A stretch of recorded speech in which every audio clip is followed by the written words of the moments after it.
Yeah, Russian hacking underworld sounds like some upcoming James Bond caper. Our next story is about an actual movie about the Nobel Prize-winning Soviet physicist Lev Landau. The film is called DAU, and there isn't a film yet about the making of DAU, but there ought to be. DAU was filmed over 5 years in a specially built 2-scale replica of a 1950s Soviet scientific institute.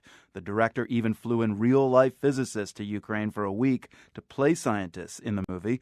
Among them was Alexander Vilenkin, the father of the world's friend, and writer Alina Simone. In July of 2011, my dad called to tell me he was returning to Kharkiv, Ukraine, the city my family left as political refugees almost 40 years ago. And he was leaving in 2 days. That wasn't even the weird part. He was going back in time to a country that no longer exists to play a role in what might just be the grandest experiment in film history. As my dad explains, the scale of this whole project is totally mind-boggling. Like, they closed the main street of Kharkov for 2 days, or they closed the airport, and they changed the signs from Ukrainian to Russian. They were shooting a scene where hungry people ate some rotten cabbage, so they brought 70 tons of cabbage, and they sprayed it with cement to make it look rotten. His friend and fellow physicist Igor Klebanov also grew up in Kharkiv, and like my dad, this was his first time back. The set of DAU turned out to be less than a mile from his old home. It was kind of touching. I mean, just the fact that I knew the area and I could see our neighborhood from the windows of the studio. In some strange sense, I was the local there, and they weren't, because almost all the people at the studio were from Moscow or St. Petersburg. So there was this peculiar element of that. Then there was the going back in time element. You couldn't get into the territory where they were filming with any object made after 1956, because 1956 was the year they were filming, so everything had to go. So I was given underwear, I was given a briefcase. Except for the 3 lead roles, everyone who participated in the filming of DAU played their own doppelganger. Physicists played physicists, Communist Party bosses played Communist Party bosses, and former KGB agents played, you guessed it. This was like nothing else that I saw before. Inside there was like a yard, and some KGB person would walk around the perimeter. And the music, there was always music, and it was kind of threatening music, which kind of suggested some approaching catastrophe. Obviously, all that was kind of intended to press on your psyche.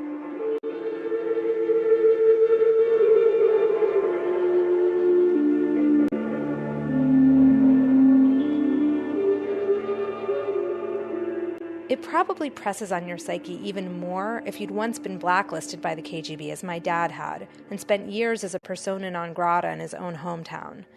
Igor, on the other hand, left Kharkiv as a teenager. For him, this was a walk on the dark side of communism he never knew. And then when I went in, they took me to Первый отдел, basically the KGB, and they had me write out these long statements in Russian using ink pen. And that was quite an experience, having this guy who is like the KGB guy basically stare at you and dictate to you, and then you're supposed to repeat it and write it all out. Yeah, I had to do that too, and I remember that, the meaning was that I will not really tell any secrets under no circumstances. That's right. Maybe they'll be after us soon. The whole thing, I didn't perceive it as a particularly Soviet.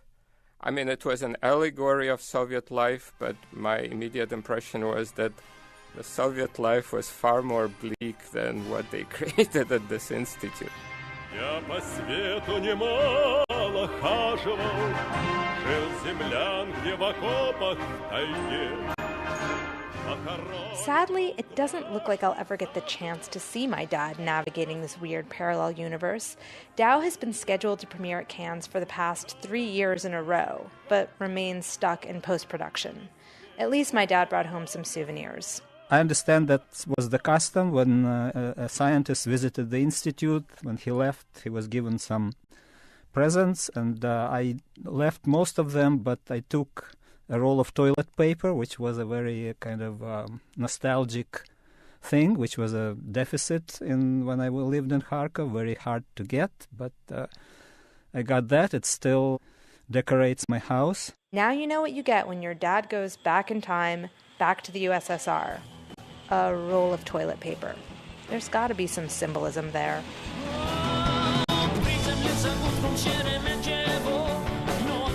For the World, this is Alina Simone.